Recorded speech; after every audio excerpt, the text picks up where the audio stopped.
Grass has been Halep's least productive surface, but she does boast a title in Hertogenbosch from 2013 and a Wimbledon semi-final in 2014.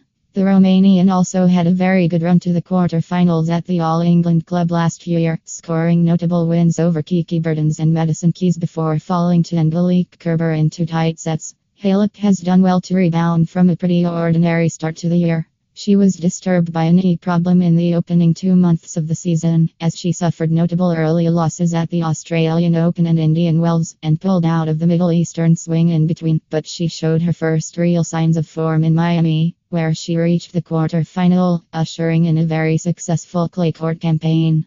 Halep is looking to kick on from her impressive clay court season, which yielded a second successive Madrid Open title, and runner-up finishes in Rome and Roland Garros. Her form heading into the French Open had made her the pre-tournament favorite, and she seemed destined to claim her first Grand Slam title when she took on Latvian youngster Jelena Ostapenko in the final. She had several winning positions, including an early break in the deciding set, but she could quite see it through as an inspired Ostapenko hit her way back into the contest and over the finish line. Halep must now put aside that disappointment and look to make the most of what should be another open field at Wimbledon.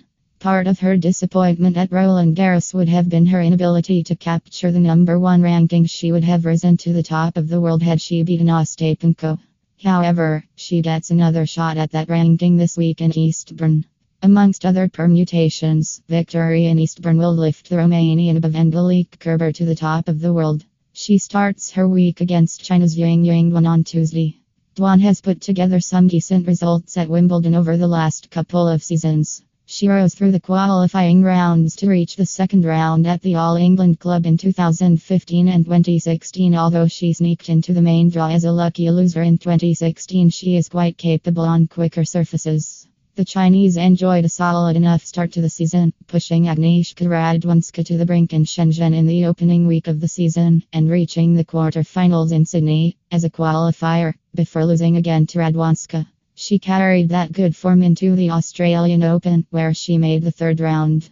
There have been no marquee results since then, with a quarter-final in Kuala Lumpur and a semi-final at the WTA 125K Series event in Zhengzhou, the best she has been able to muster. She did nothing on clay, but has again looked very lively on grass. Duan fell to Kristyna Mladenovic in the first round in Birmingham, and has come through the qualifiers to take her place in the second round in Eastbourne against Halep.